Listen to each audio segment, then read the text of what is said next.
Welcome back to another episode of Football Fever. I'm your host, Tony G, your host for the foreseeable future or until somebody kicks me off the show, which will most likely be never.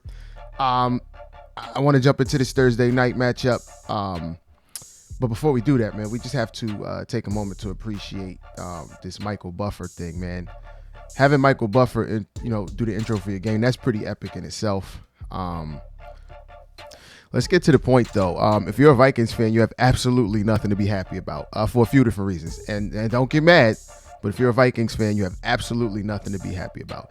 If you're an Eagles fan, you got some problems. You got some stuff to be worried about. But Vikings, first and foremost, it started off okay until they figured out your defense. They lined up and ran the ball like 26, 27. I think it was like over 30 runs. And they just kept going at you and going at you and going at you. Pretty much saying we're going to line up and run at you and you're not going to stop us. So the defense was looking pretty soft out there for Minnesota. Again, don't get upset. I'm just saying you got problems and you don't have anything to be happy about today. Other than Justin Jefferson being your number one wide receiver and Jordan Addison playing really, really well, the rookie. They ran at you. They pretty much bullied the Vikings all night. DeAndre Swift ran for like over $170, and they just kept calling Agent Zero and calling on him some more. They even threw Boston Scott in the mix. He went out with like a concussion. But the Vikings, if I'm the Vikings defensive coordinator, head coach, defensive captain, you have to acknowledge that you have real problems. They look soft, and all next week's teams got to do is plan to just pretty much do the same thing. Run at Minnesota. They're a little soft in the middle. We're just going to run. It was a real bad look. They did some things well. They were chasing Jalen Hurts around the beginning of the game, but ultimately when they committed to the run game, the Vikings had no answer. I know a bunch of people are going to throw up a bunch of other excuses, but a running back dropping 170 on the ground says a lot about your defense, and you just have to live with that. Another problem is the Vikings. The Vikings are exactly who they were last year. All those one possession games that they won, the only thing is now that they're actually losing those games. I think the Vikings are the same team from last year. They might even be a little better. But all those one possession games that they won are now, starting to show that they're pretty much the same team. It's not a good look for the Vikings, but I guess, look forward to next week. And your division has gotten better. Clearly, you see the Detroit Lions are back. Jordan Love's playing well. I'm not sure about the Bears, but now it's a very, very interesting position to be in if you're the Minnesota Vikings. They might not be the best in the division anymore, especially after watching that last night. Justin Jefferson had a play. The game was crazy. Justin Jefferson had a play, fumbled it in the end zone. Nobody was expecting that. He still went over like 100 yards. He's like the fastest player to reach 5,000 receiving yards. All that's great. Happy for him.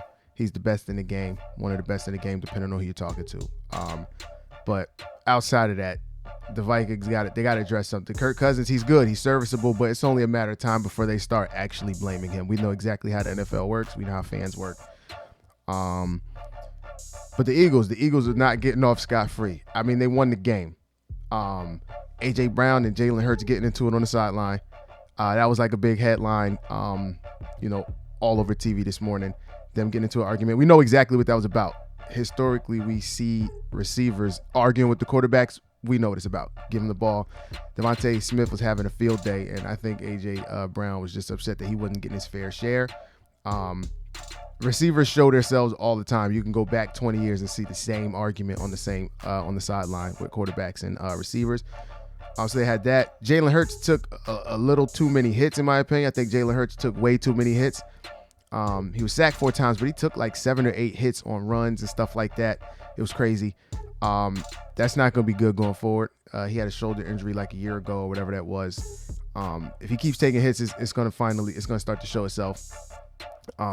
They started real flat, and they woke up, but they started flat, and the Eagles fans have no chill and no patience, especially for a Super Bowl contender. They have no patience. The Eagles fans were booing after a couple runs, legitimately booing. I put the clip up on the page. Yeah, the Eagles fans were a problem, screaming at the players, didn't give them a chance. I mean, I get it. The game was, you didn't like how it was going, but it was still early. They were booing. Eagles started flat.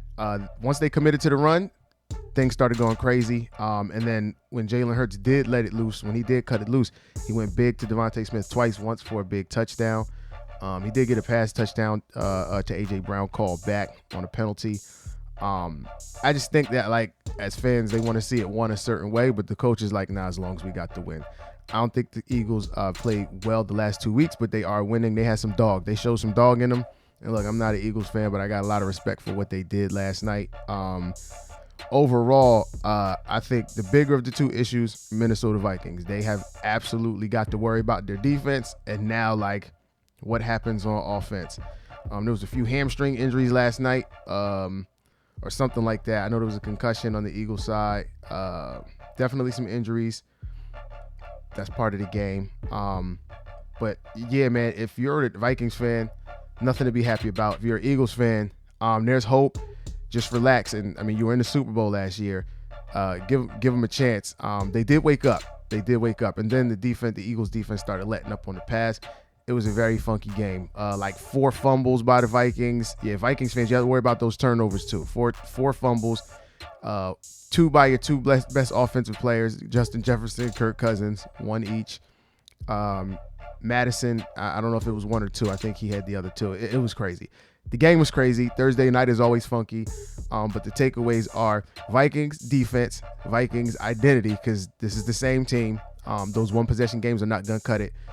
Is Kirk Cousins really going to take you to the promised land? Ask yourself that question. Eagles, stop letting Jalen Hurts get beat up like that. Shout out to DeAndre Swift. That was a homecoming for him in Philly. Shout out to him. He balled like crazy. DeAndre Swift was the biggest bright spot, I would say, because I don't think anybody expected that. So any of the fantasy owners who had DeAndre Swift, I know you're excited. Yeah, man. Hopefully next week there'll be some better output, but now they got a nice long break, and then you guys can kind of just sit back and let that take its course. But this game, man, was it was interesting to say the least. I think both teams have problems. I think I think the Eagles gotta square whatever it is away with A.J. Brown and let them know that the offense runs through Jalen Hurts and probably DeAndre Swift at this point, based off last night. The Vikings have to address defense, offense, turnovers, and maybe game plan is something different, because if every week somebody lines up, now they know where you're weak. They're just gonna punch you in the mouth every time. I mean, if I'm any team facing the Vikings, I'm just gonna do exactly what Philly did. Philly's defensive line, they did a good job beating up the offensive line. Jalen Carter is who he is. All the other outside football stuff aside, Jalen Carter is just nasty. I don't know that anybody really wants to block him day in, day out. They got to deal with him, then they got to deal with those ends. Remember, this is a 70 sack team last year. Jalen Carter is just disgusting. But yeah, that's my Thursday night review, thoughts and reactions. Hey, any disagreements or agreements, bring them to the comment section. I love arguing about football. This is what we do. We only get to do this for a few months out of the year. So let's have fun while we do it, and then shake hands when the season's done and we miss each other after that. But yeah, bring them to the comment section. Let's talk about it. I'm your host, Tony G. This is Football Fever.